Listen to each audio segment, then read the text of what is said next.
go ahead and get started.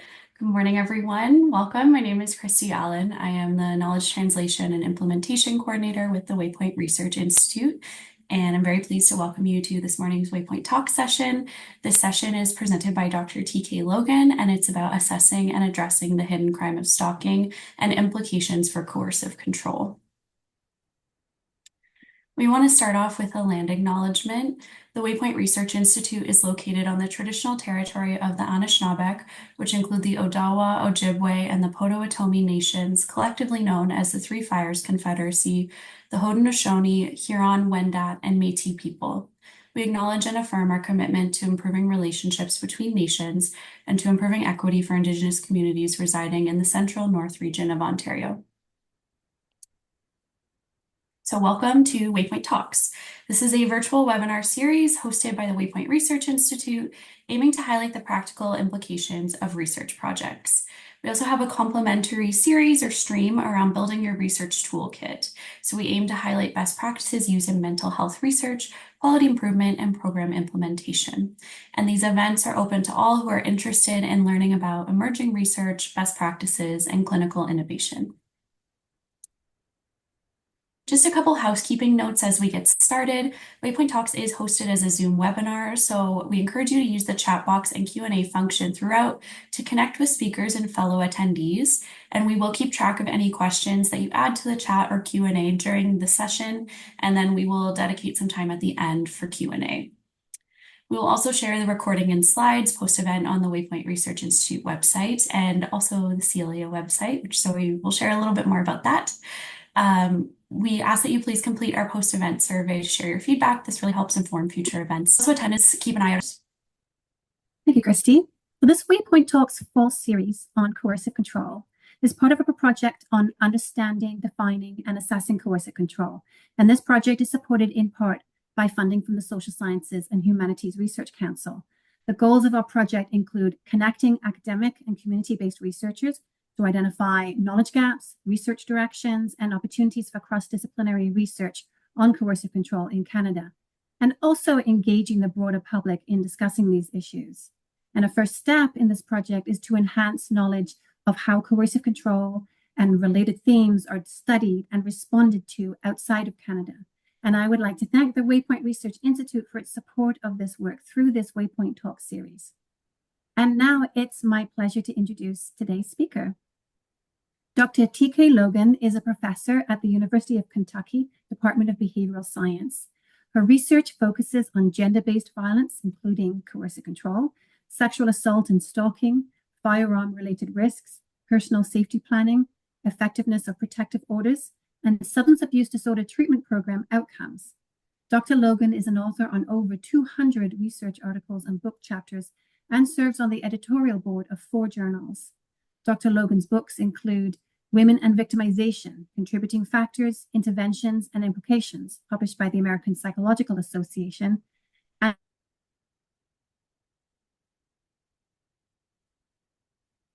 Dr. Logan is also involved with several community boards and national organizations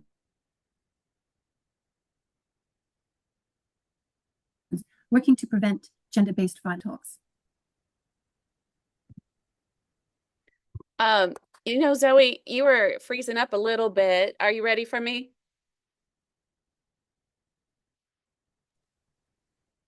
I may have lost my connection for a little bit. I'm not sure what was missed there. You're good to go ahead and start, Dr. Logan. Thank you. Okay. Yeah, Zoe, you keep coming in and out for me. If that happens to me, please let me know. I need to hold on one second. I'm going to take my camera off to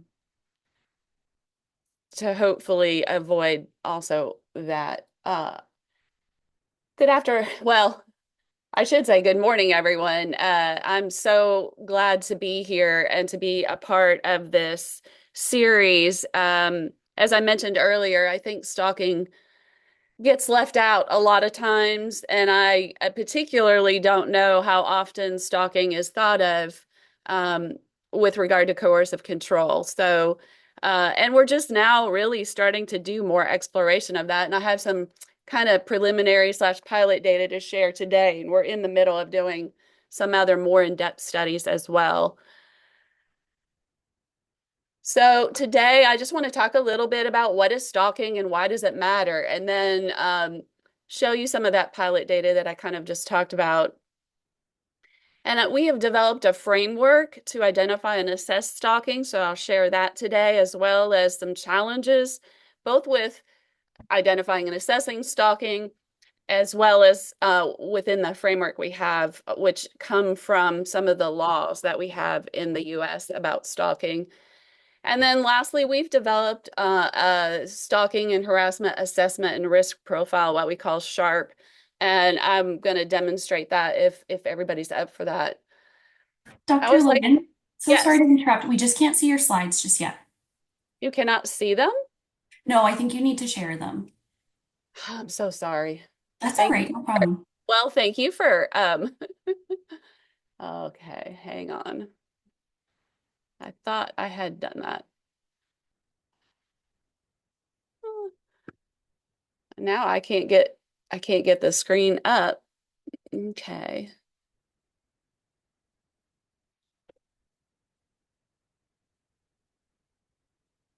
I cannot, it is not pulling up the screen. What?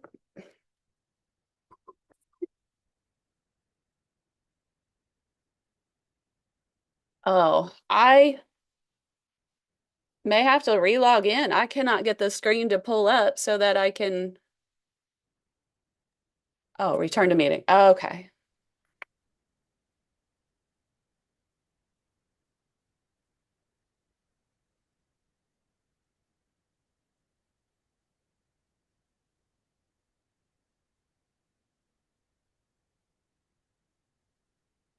I Perfect. It's just starting to load now. I am not sure that sound is on there. So we'll have to check that if when I get to it. I have a video in a little bit. All right, can everybody see the screen now? Yep, it's perfect. Thank you, Dr. Logan. Thank you. Wouldn't be a good presentation without some technical difficulties. All right, so I like to start out with a case, and this case actually came to my awareness when a journalist called me. And it was a young woman who died in a kind of a smaller rural town in Kentucky. And her main question, the journalist's question for me was, why do protective orders fail so often? But as she talked to me about the little bit she knew about the case, it was clear to me that it was a case of stalking, but it wasn't identified that way.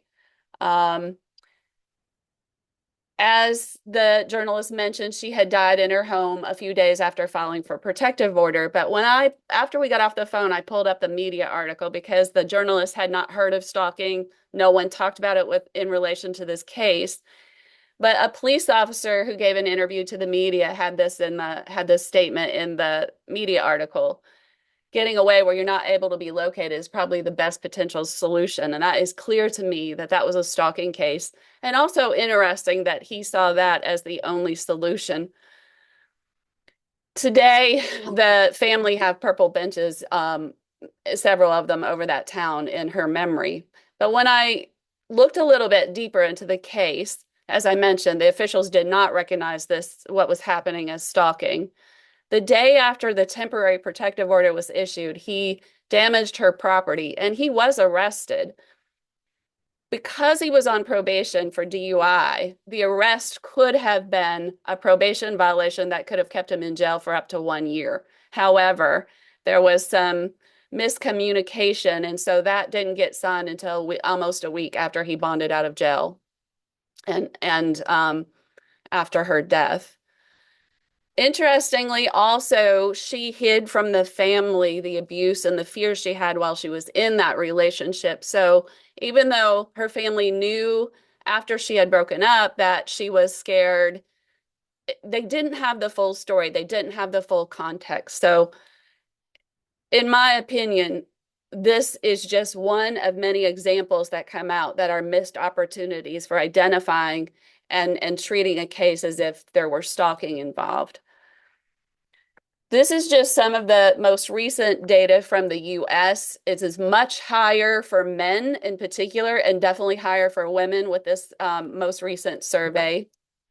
1 in 3 for women will be stalked in their lifetime, and 1 in 6 for men, which translates to millions of men and women who are stalked every year.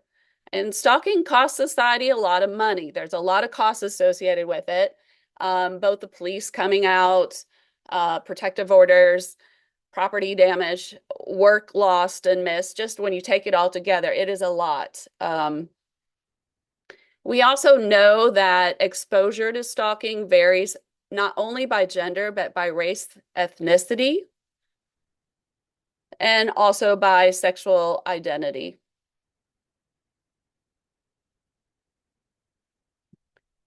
A kind of a simplistic general definition for stalking I like to use is that it is a course of conduct, which means 2 or more related acts directed at a specific person that induces fear or concern for safety or extreme emotional distress in the victim or the person being targeted.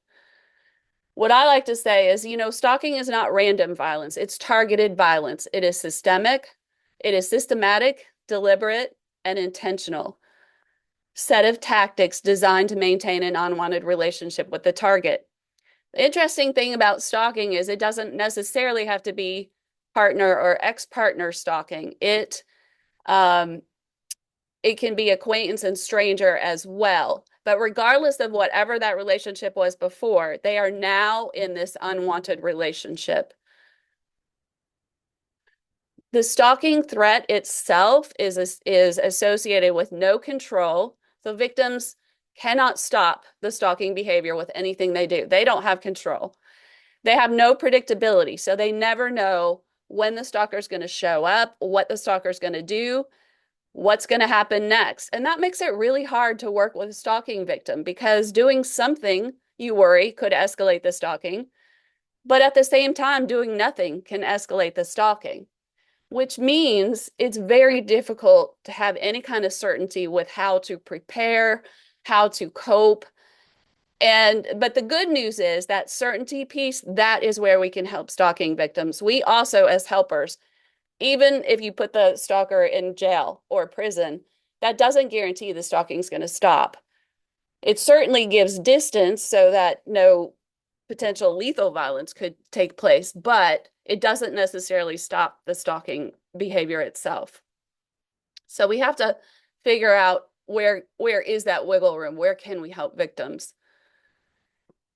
Moving back a little bit, so why does stalking matter? What are some of the consequences? Clearly, stalking is related to assault and lethal violence.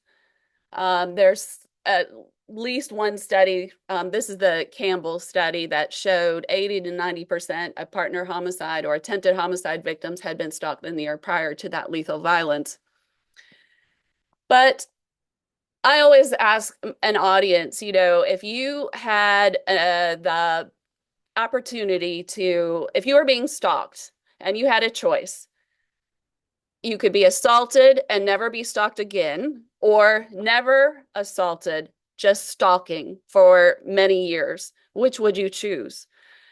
The vast majority of people would choose the assault because that ongoing stalking behavior, even without that physical violence, is really harmful and really an awful way to live. And there are other consequences that add to that. So persistence and escalation of stalking, having to deal with that, harm and harassment, or at least the potential for harm and harassment of close others. And often people would rather they be the one to take the violence or the abuse as opposed to children, elderly parents or grandparents or friends or coworkers or whatever. So this is very harmful. And finally, the thing that happens quite a bit with stalking that we really don't talk about a whole lot, and that is the life sabotage or the systemic destruction of resources.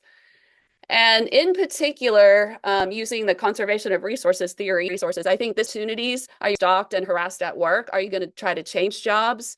And this is one woman's who has a book out who talked about just how she couldn't do her job. She was too busy moving or having to start over to and coping with the stalking. And this is Gavin DeBecker, who has done a lot of threat assessment work. And, and I think this quote makes a lot of sense with regard to stalking. What is stalking about? It's about seeking power. To destroy or damage something is to take its power.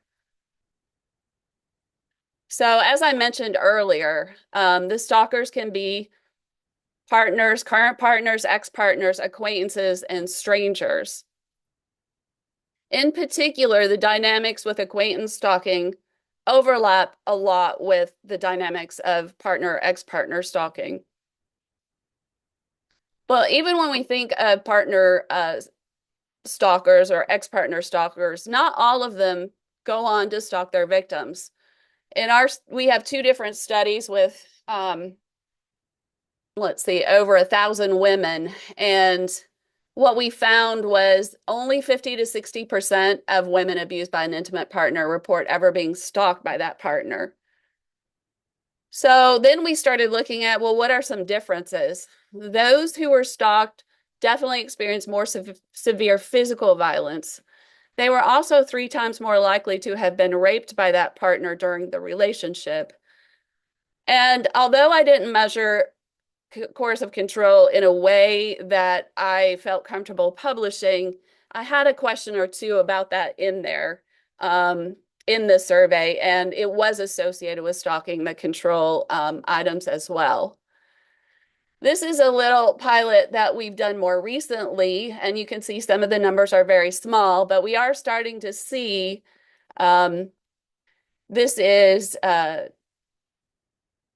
coercive control scale scores where I was able to measure a lot more controlling behaviors are associated with. So the lowest coercive control scale is related to no stalking behaviors. And then stalking behavior, but the victim said that these items that were happening did not cause them fear or concern for safety. Stalking behaviors, and then some fear and concern for safety. And then you can see the highest coercive control score is related to stalking behavior and extreme fear and concern for safety. Flipping it a little bit, on a different study where we looked at basically low coercive control scores, medium coercive control scores, and high coercive control scores, which is the white. And looking at different elements of the stalking measures that we have. So fear, we see again a relationship with higher coercive control and higher fear levels. Number of different threats during this stalking, we see a nice linear relationship there. How detailed those threats were, which I'll talk about a little bit, that's related to the probability of follow through with those threats. And in fact, there's the next one, threat follow through. Proxy stalking was not as linear, but we do see, again, those with the highest coercive control are experiencing, more of them are experiencing proxy stalking. We see same relationship with duration, the frequency of contact, confrontation, and interference with life. Thinking about leaving, we always ask that question, why doesn't she just leave? This is a little pilot study we did looking at women who are in current controlling and physically abusive relationships. Those are the blue. And versus women who had left the abusive controlling relationships, but they were being stalked. And what you see here is that the stalking victims suffer more. They have higher stress levels, higher depression, higher anxiety, more sleep loss, more substance use. And by that was alcohol, prescription, drug use to help cope with the abuse, as well as illicit. So when you're in the relationship, Evan Stark calls that sort of control within the context of no control. You can kind of predict maybe, or at least feel like you can, when the person's going to blow up. Can you move the children out of the way? Can you try to minimize or reduce that blow up as much as possible? But when you're being stalked, you do not know what that person is thinking. You, again, really goes back to that absolutely no control and no prediction, which means you don't have anywhere to prepare. The stalking often does start during the relationship, which makes it that much harder to leave because the more monitoring surveillance there is, obviously the harder it is to leave that relationship and make those connections that you need to make to successfully leave. I like it stalking as a continuation of the control and domination in that relationship. That stalking violates every assumption about how to stop the abuse and be safe. Victims are often told, just leave. That's the only thing I can advise you. That's the only thing you can do. If you really want out, you got to leave. But what they aren't often told is when you leave, that doesn't necessarily stop the abuse. And it even violates their own assumption about leaving. And we know that separation and stalking increase the risk of violence and lethal violence. It might be associated with separation attempts. In some studies, I find that, and then other studies I don't, in terms of looking at the number of times women have tried to separate. And it's layered trauma. So all of the trauma in that relationship during the abuse, they don't really have time to heal from that or to recover from that, because now you've got incident after incident with the stalking layered on top of all of the previous stuff that has happened. And these are typical risk factors we talk about for lethal violence in partner abuse situations. Yeah, here we use stalking as one of those, but really stalking intersects with each one of those as well. And instead of you looking at stalking as a dichotomy, is stalking present, yes, no? I feel like we need to be looking at the danger within each stalking case and really looking at what some of those risk factors are.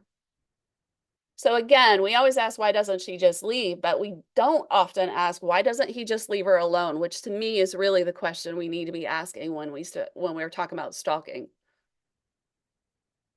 How we know, as some victims say, stalking is the gift that keeps on giving. The long-term harm is associated with stalking, in part due to that sustained high fear levels, or what I like to call anticipatory anxiety, and along with this ongoing significant loss of resources, which is very difficult for people, particularly people who didn't have a lot of resources to begin with.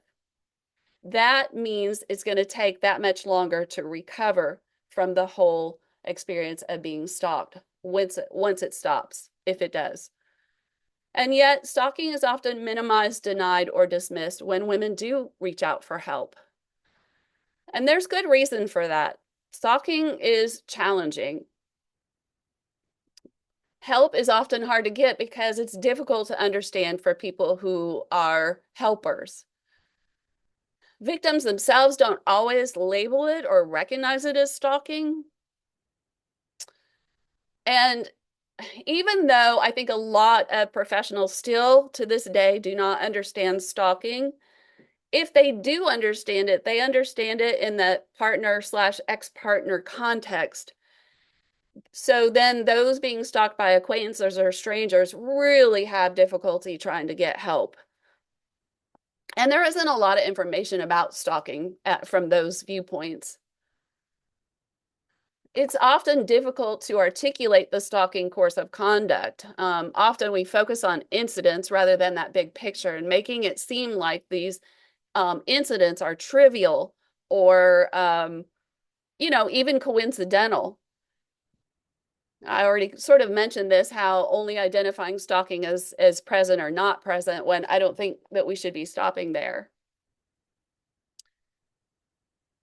Stalking in itself requires a different paradigm. So unlike an assault, it's a pattern-based crime. Even within the laws in the US, again, 2 or more related acts. And because it's a pattern-based crime, it takes a lot more time to investigate. In addition, injury is often invisible. It requires an impact experienced by the victim on top of that. So the victim has to feel that fear or concern for safety or severe emotional distress or whatever that impact is before it rises to that threshold of stalking. And the crime scene is basically the victim, which means victims are responsible for collecting the majority of the evidence. And all of these factors together really make it challenging. So as I said, we've developed a framework, and it started by looking and kind of breaking down the laws in the US for sure. So often they say an intentional course of conduct. So I have intentional underscored there. So how do you know what a perpetrator intends? It makes an implicit or explicit threat that causes reasonable concern for safety, where reasonable is, again, sort of that qualifier that can sometimes make it more difficult to prove stalking and is unwanted.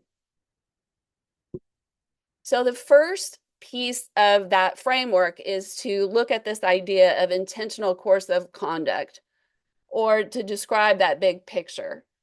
The main goal here is to think about showing how stalkers are maintaining that unwanted relationship with their target. And as I said earlier, when a victim comes in, often they come in with these really bizarre incidents that they're talking about, that they're upset about, they don't know what to do about it, that sound trivial or coincidental. And what I have found is that it feels like focusing on those incidents distract us from describing that larger course of conduct. But if we think about the strategies, then that helps us look at that bigger picture and context. It can also help us better understand this idea of intention and how systematic and intentional these things are. So that part of our framework, what we did was look at all of the various tactics from our interviews that we had done, from what was in the literature, and we basically came up with 4 strategies. We call these SLI strategies. So surveillance, life invasion, intimidation, and interference through sabotage or attack. There's many different ways to surveil a victim. There's also many different ways that the stalker invades the victim's life. And these are the things that they're going to bring. Like I said, these are kind of the things that are bothering them the most, or most forefront that they start talking about. Intimidation are sort of those threat, creates that implicit or external threat, and then interference through sabotage or attack. So attack is definitely one of those, but there are other things that go into that. And then you put those tactics together with what we call diff, duration, how long has it been happening? And within that, even there are periods often where stalkers stop stalking for a while, but then they pick it back up. So you want to look at that whole duration. How intense is it? How many different tactics? How much time is she really having to work to combat all the different things that are happening? And then how frequent is it? In particular, how frequent is the approach behavior, where that does create a better opportunity for the assault or lethal violence. And when you put those things together, those SLI strategies with duration, intensity, and frequency, and you can start to show patterns over time, and patterns show intent. Then that second piece makes an implicit or explicit threat that causes reasonable concern for safety. This does vary by law, by state in the US for sure. Kentucky actually does allow for implicit threat, but not all states do. Some states require an explicit threat, unfortunately. So the goal here is to document victim fear and harm. So, do you believe that someone can pose a threat without saying a word? I'd say most of us do believe that. This, of course, are explicit threats that are common if you study domestic violence or you work with domestic violence victims. You hear this all the time, these things. These are sort of more veiled threats that you have to be looking for that create more of that explicit threat. And then you want to document the features of the threat, the nature and frequency, how detailed and graphic. And this is what I mentioned before. So this is associated with follow through on those threats, what the literature refers to as violence ideation, much like suicidal ideation. Is there a plan? And then look at how the threats are communicated. Are they verbal to the victim or are they publicly made or third-party threats, with that bottom piece again being associated with follow through. This is just one example of someone that shared their experience with me. And you can see it is a very explicit, laid out threat. And she is scared to death that, in fact, he will follow through with that threat and get away with it. One of the studies that we did is to look at the frequency of threats.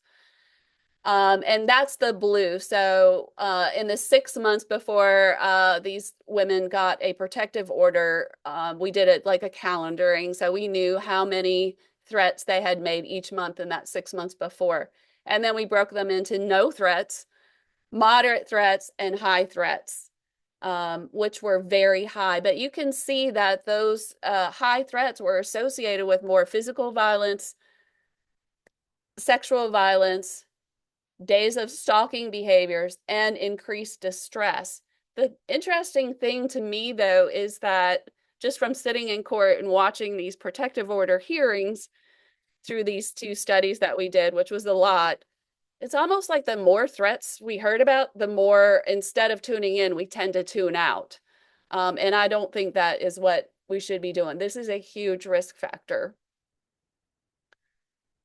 A second point of contention in the literature for me has been that, well, we don't really talk about firearm-related threats during stalking. It's always only in the relationship. So we were able to do this little study to look at whether women who were being stalked had been threatened with a firearm in the relationship only. And so the orange is for women with perpetrators who did not own guns, and the blue is for those that did own guns. So you can see about 1/3 of women who said their perpetrator owned or their abuser owned a gun said they were threatened with a gun only in that relationship. About almost 1/3 were threatened only during separation, but you can see almost half were threatened with both during the relationship and during separation. So being firearm related threats is an issue as well in stalking. And then we have this idea of reasonable fear. And that's where we really need to look at that context of the threats and document the threat credibility. And on the flip side, if you're working with victims and their safety, I think these are some areas we can look at victim vulnerability to address for safety planning. And I'm not going to go into it a whole lot today because I wanted to focus more on SHARP, but the 4 kind of contextual factors to think about are history. So one of the things I think that happens is we have the victim in front of us and she's talking to us and we're not talking to the perpetrator. So instead of asking all about who the perpetrator is, what's his education level, what's his sophistication with technology, what kind of friends does he have? Just really profiling who that offender is. What are the prior criminal charges he's had, arrests, things like that.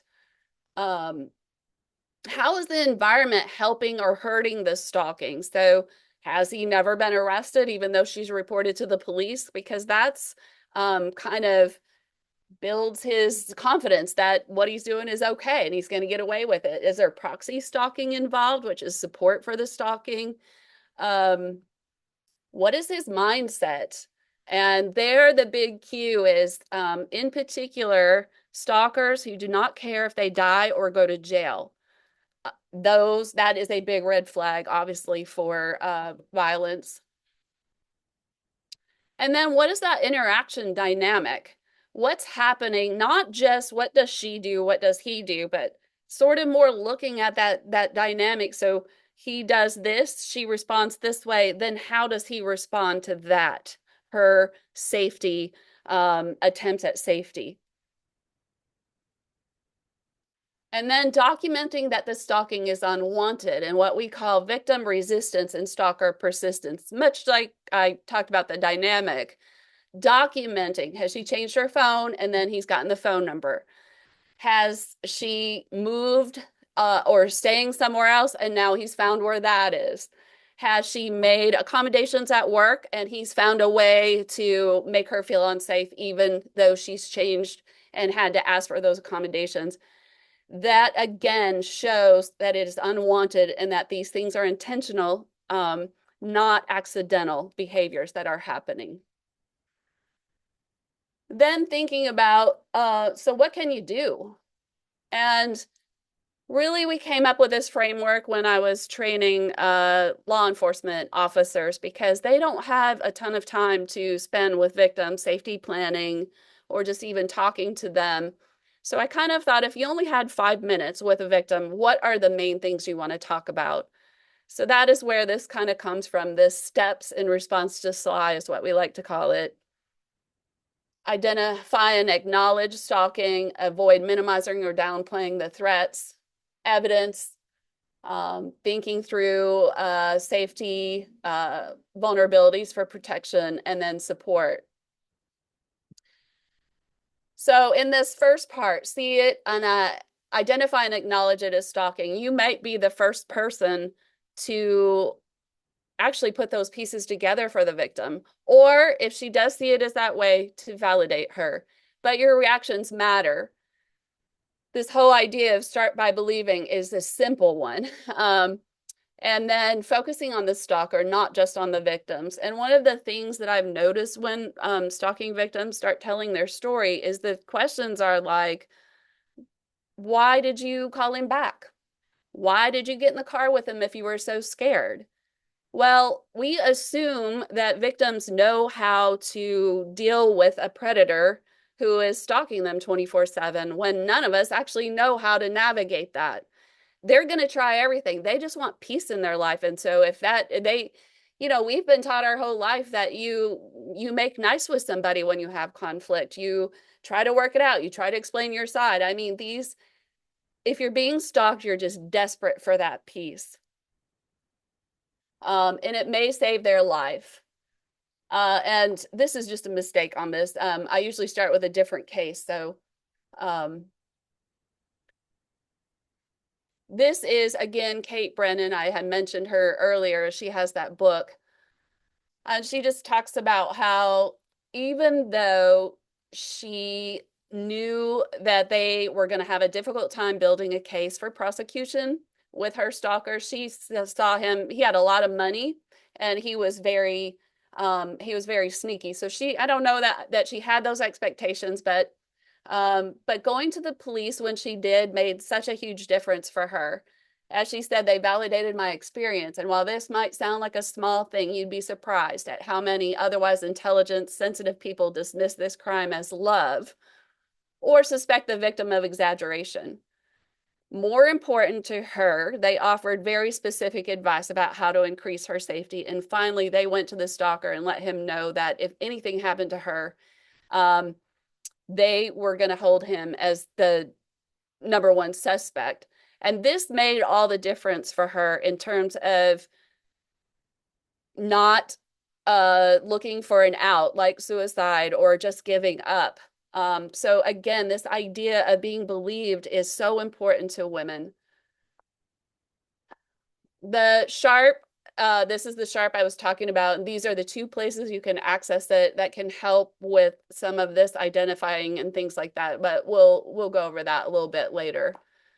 Then focusing on the threat, identifying unique vulnerability to the danger. It helps with the credibility of those threats. It helps with where to target some of your safety planning. And it makes it more personal. Instead of just saying to a victim, look, stalking is dangerous. No, we need to dive into that a little bit more to specifically help them figure out their specific vulnerabilities and places to focus some of their safety attention. And then evidence, which is important, but I do want to say this is not a safety plan. And actually, it can jeopardize women's safety. But in the hopes that maybe at some point the criminal justice system could get involved, you can't ignore this idea either. And as we said, it's the victim is the crime scene. So she has to collect this evidence, which just makes stalking all that much more miserable, really. But just writing down, there are different maps or how to write or what to document out there, and certainly making sure that they know to document anyone who witnessed or was there a camera or anything like that, taking pictures, saving messages, all that kind of thing.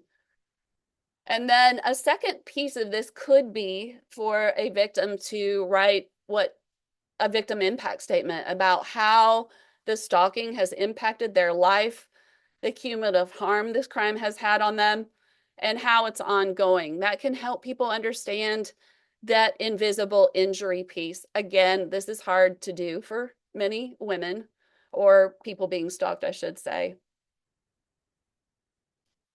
And there are other crimes that are happening along with stalking, which is another opportunity to kind of build on that case potentially. So there's a lot of on-the-job interference. And I think women kind of forget, like, if there are witnesses there might be security there who's dealt with the stalker, things like that, that you could get statements from. There's a lot of cyber stalking that happens. Another area that we've really noticed both with both partner or ex-partner stalking and acquaintance stalking is the level of sexual harassment that overlaps with those stalking behaviors in both public and private. Witness intimidation, where the stalker really wants that protective order dropped and he's putting a lot of pressure, or the charges dropped, putting a lot of pressure on the victim. Proxy stalking, which is common in both acquaintance and partner stalking, and protective order violations.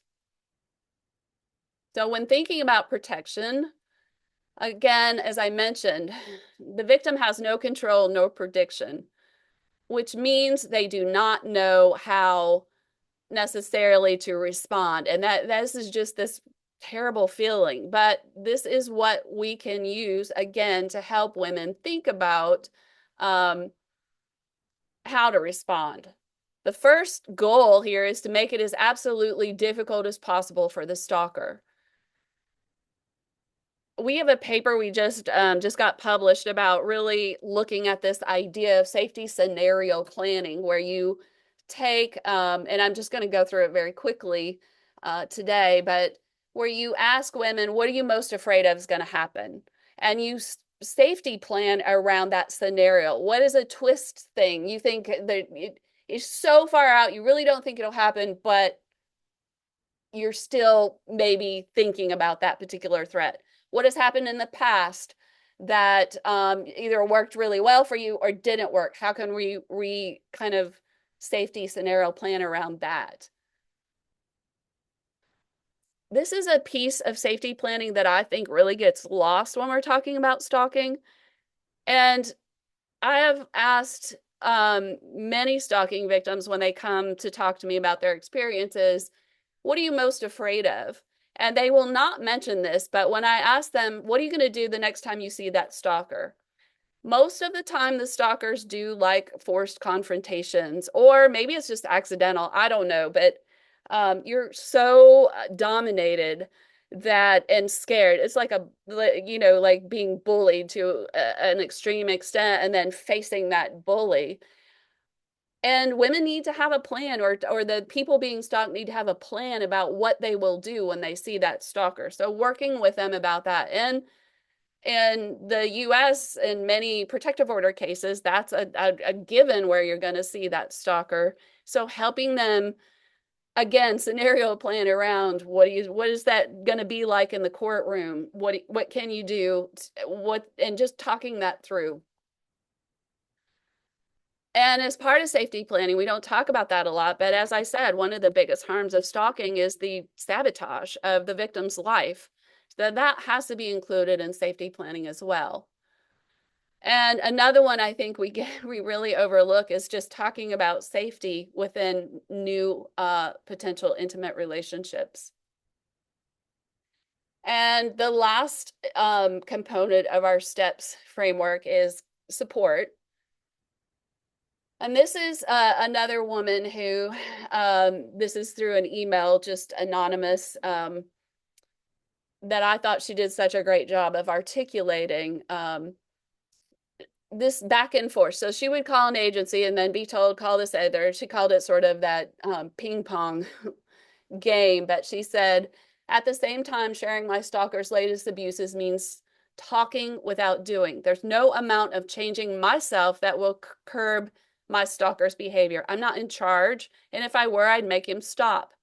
There's no guarantee the process will go quickly or that I won't bankrupt myself in trying to get help. There's no guarantee my stalker won't escalate while I push back.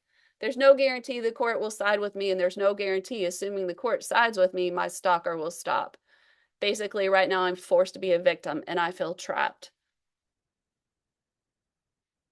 This is a text message from a woman who was murdered while being stalked. And she said to her friend, it's like I'm on a small boat waiting on a monster to come up from the water below. But really, what we want is victims to feel they are on a rescue boat surrounded by support. And this is another study we did with both acquaintance and partner stalking victims, and it was open-ended. And we asked them, what was most helpful, what was least helpful? And this is just kind of an analysis of that. So you can see about a 1/3 said, they got some advice or information. About 44% they said they got practical help with it, which was most helpful. Rides to and from somewhere, a place to stay, things like that.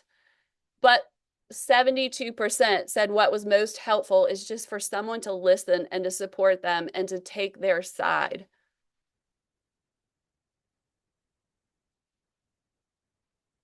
So silence empowers the stalker and disempowers the victim. So really finding that key support person.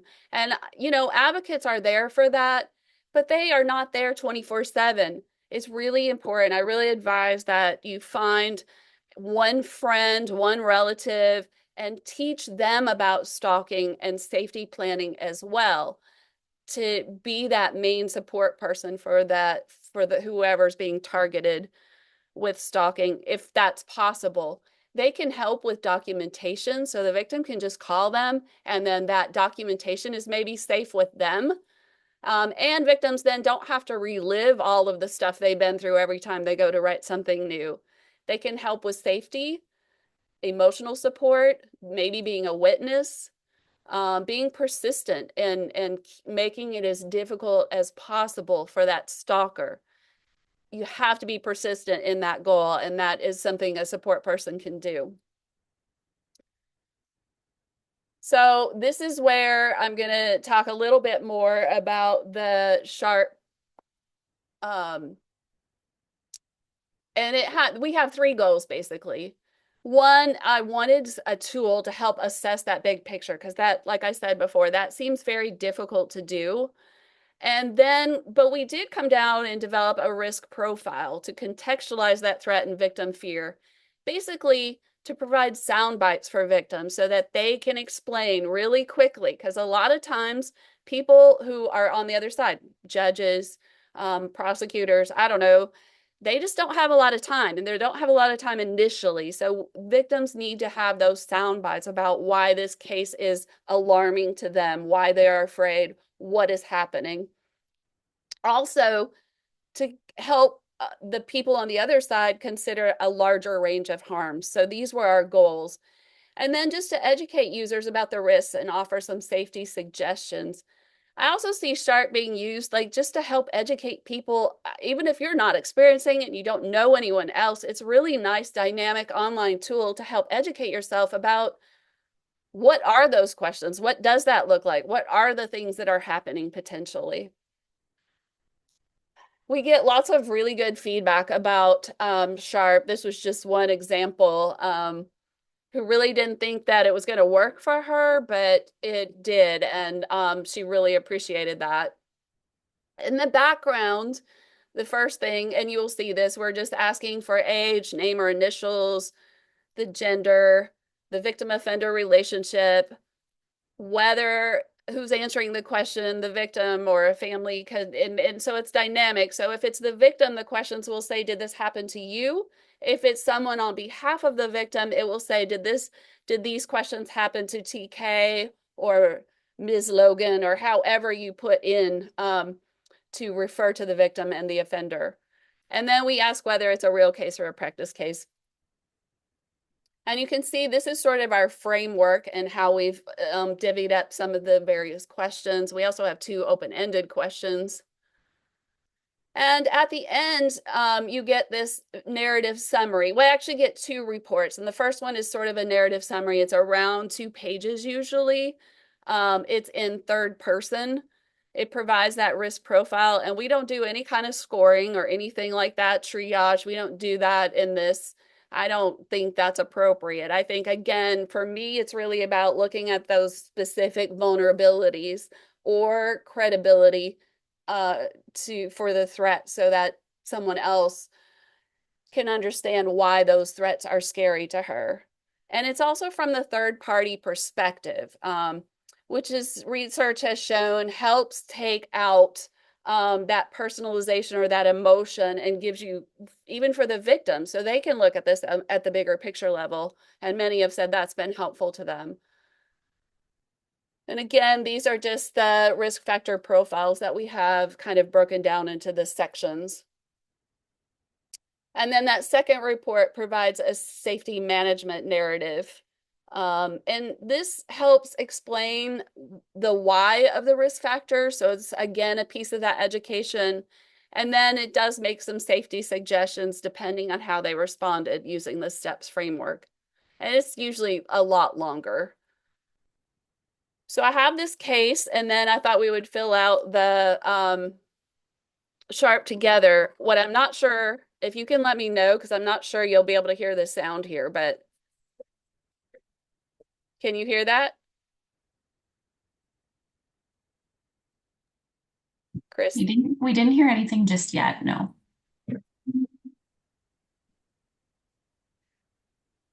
did you hear that? I did not, no. Okay, and let me try to reshare this because Sure. for some reason, it is not letting me,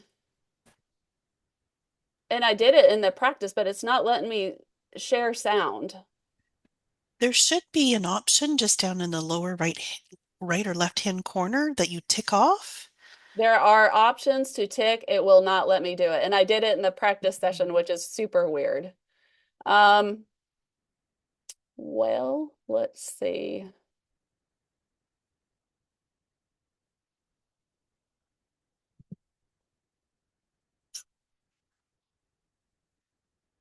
Yeah, I don't understand why it won't let me see. Nothing I do will do that. And like I said,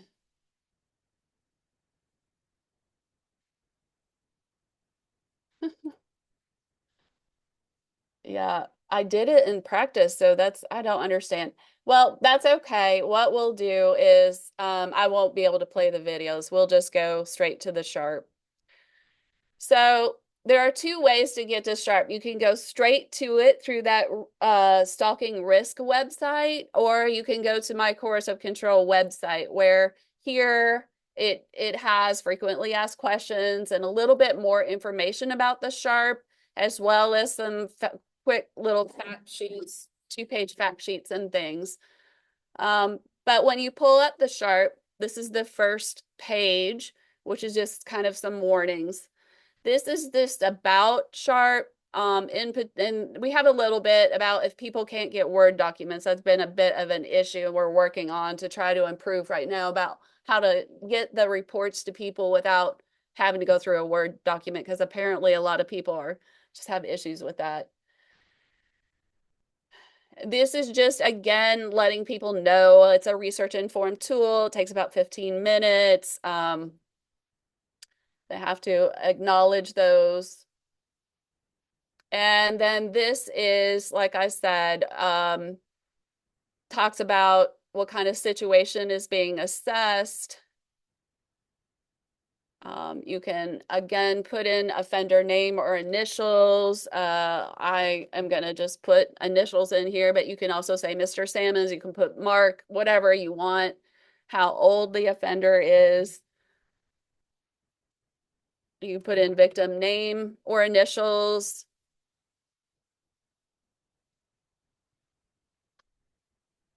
What is that relationship? Who's doing the questions?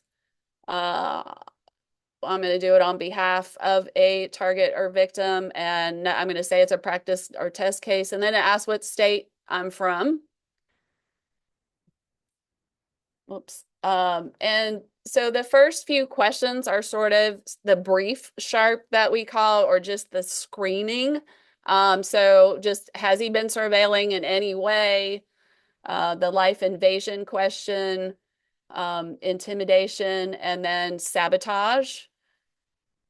And then we do ask specifically physical or sexual assault. And then also we ask some other things that have happened besides just a physical or sexual assault. So we're forcibly keeping the victim from leaving, or holding her against her will, caused to have a serious accident, assaulting friends or family, things like that. So we give that option, because assault was from stalkers, again, come in very many different ways.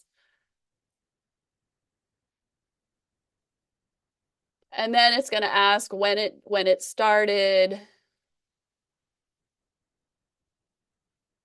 including and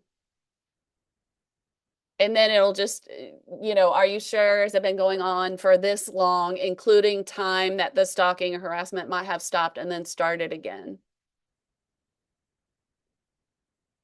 And then this is sort of the intensity.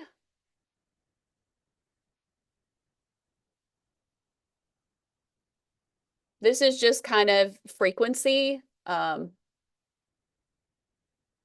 many times in a typical month has MS initiated unwanted contact? How many days does he directly approach or confront, sort of on average?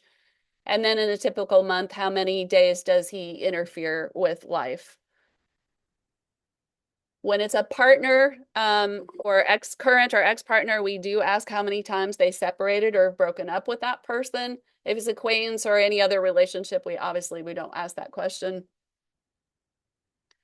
And then these are just kind of different threats that might have happened.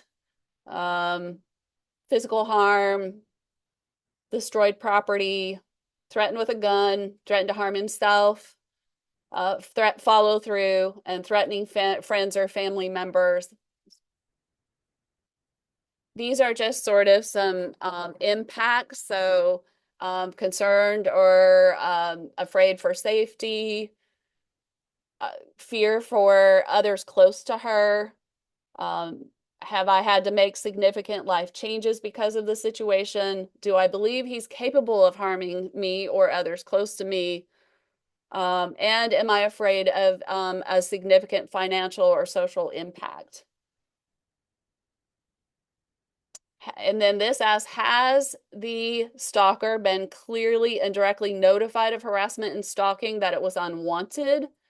And has he persisted? And then whether there's a court order, and if so, whether he's violated that court order. And then this is sort of the contextual piece. Has he been controlling, jealous, or physically violent toward TK or others in the past? And then we ask, has he been that way with you? Has he been that way with others?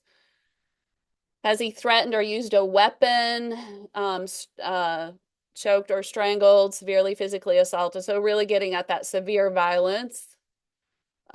Criminal history. And so this sort of the lead-in questions are bigger. So if none of these things have happened, then they don't get that drop down, obviously. Has he thought about or attempted suicide in the past? Is he obsessed with weapons? Is he using technology? Do the messages suggest he feels rejected or humiliated or degraded in some way? Does he indicate he wants revenge or blames the victim for ruining his life? Does he seem unconcerned about severe consequences? Are there any potential upcoming events or situation that particularly concern the victim? These can be like a separation or divorce court date, a property dispute, custody dispute, a new partner. Then we do kind of ask whether the victim feels like she sent mixed messages. Does she feel that he knows that what he's doing is upsetting or bothering her? And does she sometimes feel bad for the stalker? Has it been reported somewhere to authorities or police? And does the victim feel there's limited or no consequences? And are there things that make the victim feel more vulnerable to the stalking and harassment? Do they go to work or school at the same place? Do they live near each other? Do they have children? Does the victim have unsafe housing or limited access to resources and is isolated? Then here are the two open-ended questions we talked about where people can enter whatever. Is there anything else they want to add about the unique aspects of the situation? Any specific safety concerns or recommendations? And that's really it. And then just two reports should come up.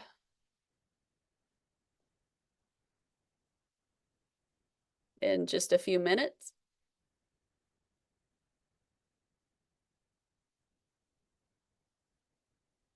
Hopefully.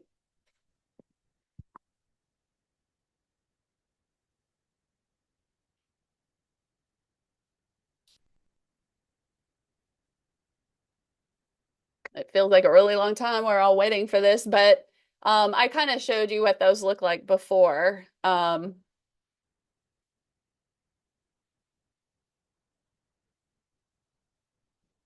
So that is, for the most part, my presentation. It went a little faster since those videos didn't work. I apologize for that. I don't really understand. I've not had that problem before, but anyway, questions? Just before questions, I would first like to say, Dr. Logan, thank you very much for your presentation. We are really fortunate to be able to hear from the author of the Sharp and one of the world's leading researchers on stalking. And I myself appreciated how you included not just the research, but also the practice, the valuable information about how to support victims and survivors, and some examples that you gave that really told us some of the stories behind the experience of stalking. So if I may, I would like to ask a question first before handing over to Christy to moderate the Q&A time. So one thing that stood out to me was that you described stalking as partly understood on the basis of its impact and the intention, and how focusing on strategy can be more helpful than focusing on specific tactics. And this caught my attention because in Canada, there's a bill to criminalize coercive control that's had its third reading, and it's changed over time, and it now includes a list of tactics of coercive control. And I wonder if you could say a little more about how to focus on the strategy and maybe even how strategy can be incorporated into legislation or practice. Yes, so we're doing the same thing here in Kentucky. We're looking at a law, and my fear And you know, I just got all this like a few weeks ago, and then the Battered Women's Justice Project, I don't know if you've seen, but they went through every state and they have a list of laws. So you can look at how each state kind of did it differently. And if you can't find that, just let me know. I'll send it to you. It's really interesting to see how it is conceptualized across, you know, differently from state to state. But our state is doing what you're saying. There's a whole list of tactics. And my biggest fear with that is that the offender could use that against the victim. And so I agree. I feel like there has to be some kind of victim impact. There has to be that coercion piece attached to the control strategies. That's one thing that makes sense to me. As far as the framework goes, I'm not quite there. I do have a framework in mind. I don't know if it would play. I mean, I'm still working on that and developing that. So I don't know. I hadn't really thought, I mean, your question's a good one. I hadn't thought about applying that as much in that case. I just know that I don't feel like a list of tactics is I'm afraid that that will not go the way we hope it does if we just have a list of tactics, in other words. Great. Thank you so much, Dr. Logan. So please feel free to add your questions to the Q&A box or in the chat, and I will keep track of them.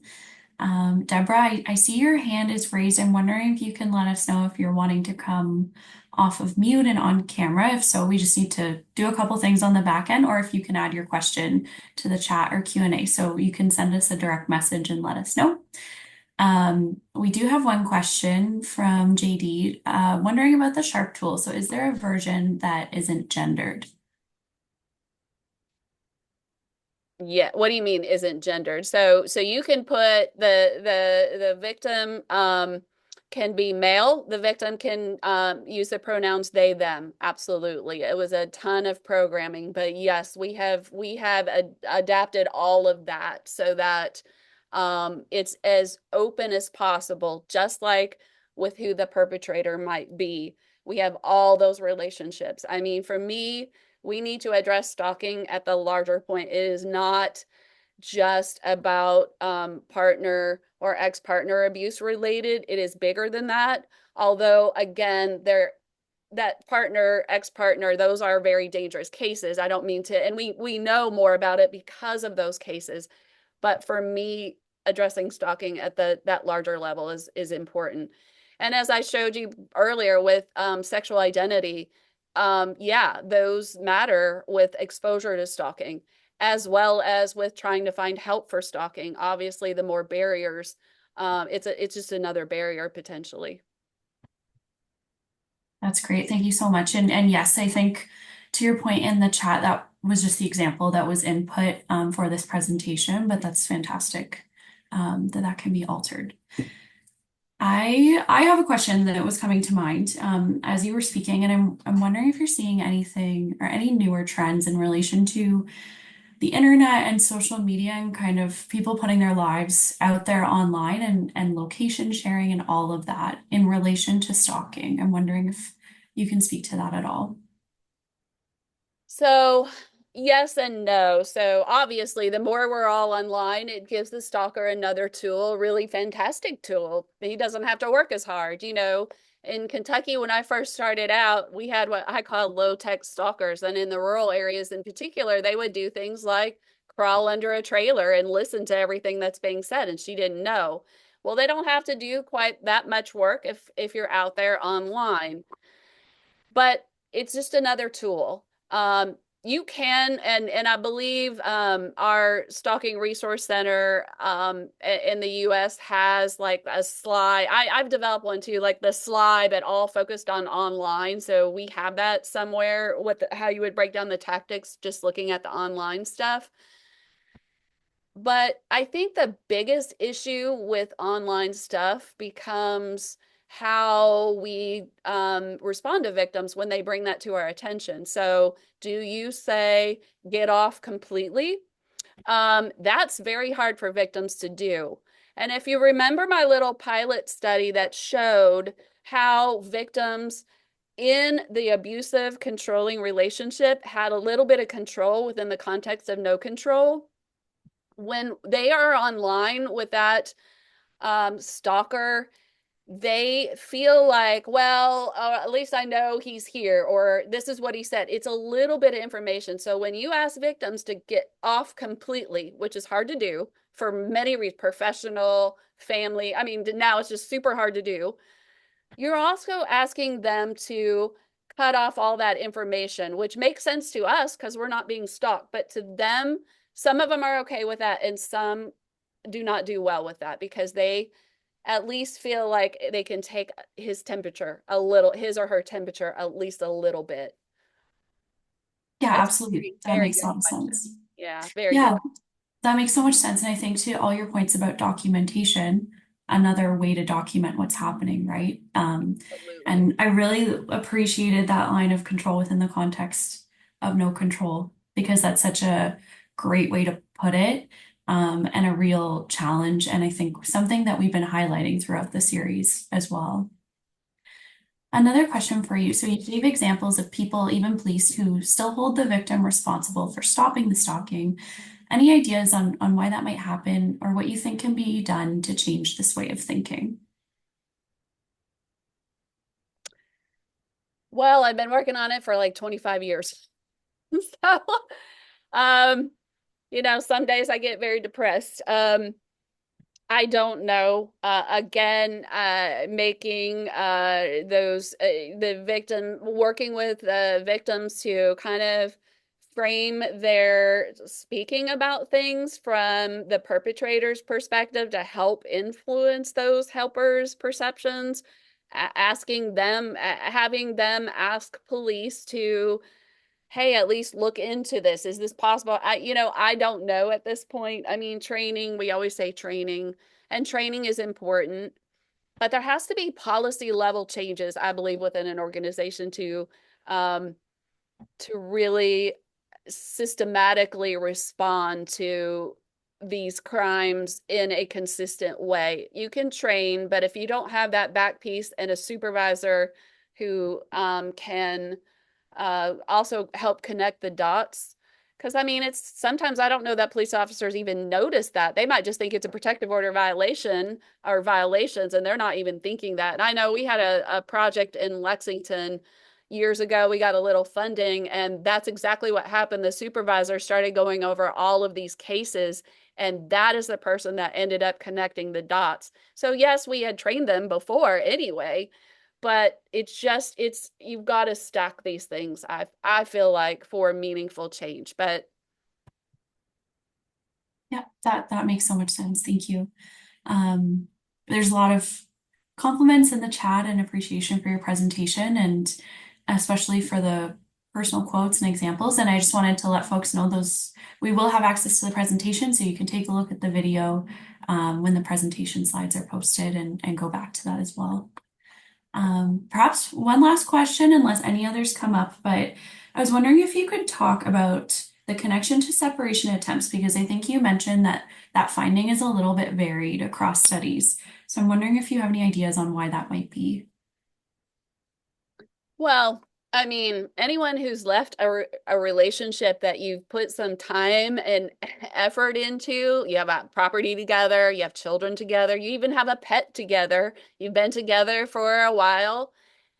And I'm not even talking about abuse or stalking involved in that. I mean, it is hard to walk away from a relationship like that, right?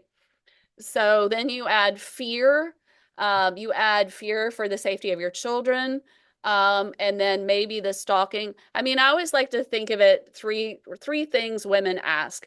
One, is it worth it leaving? Can I do it? And the last one, which isn't in the literature, because those first two come from a study from years ago about leaving, particularly women leaving abusive partners, although I think those two questions actually apply to all relationships and separation. But the third one is, can I maintain it? And the thing that really throws me about all this is we help and support women when they're in that relationship with the goal of helping her to leave. But at least from my perspective in the US, once they leave, we're done with them. They're not. done with the abuse and violence necessarily, but we're done with them. We do not do wraparound services for women. And if he's sabotaging her car and she's got to have a car to get to her work, and now she has all this money, and then the police say, well, we can't prove it. Or like I said, if she feels the custody is going to mean that he's alone with the children and she's that worried about him, they're going to get back together. I mean, it's just so complicated and it's not simple. So we can ask, how many times have you attempted to separate or separated? But that, again, it's just like stalking is present. Yes, no, it's a dichotomy, or treat these things as dichotomies when really you have to take that deeper dive. Every case is a little bit different. Those vulnerabilities, those interactions, those dynamics, things like that. I don't know. It's not a satisfactory answer. No, but I think a completely fair one. And I think one that focuses on the bigger picture, and something we have talked about throughout this series of the challenge of kind of measuring and capturing these types of behaviors is that it's a pattern, and that it's not always visible or seen. And so, yes, great points there. I am seeing one additional question in the Q&A, and I'm just going to try and summarize it. And so it's a question around thinking through positive psychology in schools, and if you see any value in school teachers focusing more on the character strength of love, in which character strength love has a unique requirement for a DIAD. I apologize, I'm not sure what the acronym stands for, with the same stable emotion. And I think talking more about talking about consent and how that is related to the trait of love, if I'm understanding correctly. Apologize if I didn't explain that very well. So for me, I love that idea. Anytime we can start educating our kids about these things and what they look like, and um, you know, how to foster love and hope and things like that, I think is a good thing. I do think what I would add to that, after all these years of studying stalking, and it is a gender-based crime, right? Women are more likely to be stalked and men are more likely to be stalkers. Doesn't mean they're the only ones, but um, what I have learned over time with safety planning is that as women, we are not very good at setting and maintaining boundaries. We are not taught that. We are taught, be cooperative, be friendly, don't make a scene, be a good girl. And those things don't work very well when you're being stalked. To me, the other piece of this is, why do we wait until it's like, okay, now you're being stalked, now we're going to work on this, when we could be building skills and confidence when they are much smaller? I don't know about you, but I've certainly had lots of small experiences where people crossed my boundaries. And I didn't know what to think about it or how to deal with it at the time. No one prepared me for that. That is just so important. To teach our kids. And even bullying in school, that's even a hard one. So how can you teach kids? But that is a bit of boundary setting as well. So that's what I would add to it. But yes, I love that hope, and having hope for victims. I also just want to say that people being stalked, they need hope. They need examples. There are many people who do survive stalking and they do get their life back. Yes, they might have some consequences, but we focus on all the negatives and we don't often focus on that recovery journey. It is possible. Many people do it. And so don't forget that piece either. Thank you for bringing that question up. Thank you so much. That was a great answer. And yeah, throughout the presentation, I just appreciate all the perspectives that you brought in, but particularly the perspective of victims, and what they experience. So thank you so much. Maybe one last question, and then we'll aim to wrap it up. Do you have any resources for talking to youth about stalking? So yeah, youth, oh, especially with social media. That's a hard group. I would say that is not my forte. I do think Spark, our resource stalking resource center here in the U.S. might have some specific focused on youth. The research that I've done with that, and I have presented on that, but it's just so normalized for youth to give their passwords to their boyfriends and just, it's just all so again, I just feel like learning and teaching them earlier, because there are many reasons that they shouldn't be doing that online anyway. And maybe we're smarter today than when I did that presentation, which was a few years ago. But now with AI coming and just all of that kind of stuff, I mean, we really, you are right. Whoever asked that question, you are right on it. We need to be smarter about how we educate, talk about, teach these things to kids for their protection all the way around.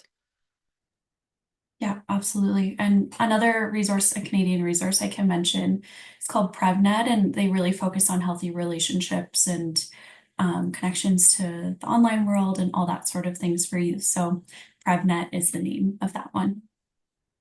Thank you so much, Dr. Logan. We so appreciate your time and your presentation. And I just have one closing slide and then we'll wrap up here. Yeah, and I just want to say thank you to everyone here who came on to or watched the video and is thinking about stalking. I appreciate you spending your time on this. Thank you. Thank you so much. So again, a quick reminder, the slides and recording will be available on the Waypoint Research Institute website post-event and also on the Celia project website. This is a project led by Dr. Hilton. We do ask that you complete the post-event survey. Again, this helps improve our Waypoint Talks events and gives us ideas about what you'd like to hear about in the future. And then lastly, if you would like a professional development certificate, please send me an email. My email's there on the screen, kallen@waypointcenter.ca, and I would be happy to share that with you for your attendance today. With that, thank you so much, everyone. Thank you again, Dr. Logan. This was fantastic, and we appreciate everyone who joined us today and those of you who joined us for the whole series around coercive control. Thank you and take care. Thank you.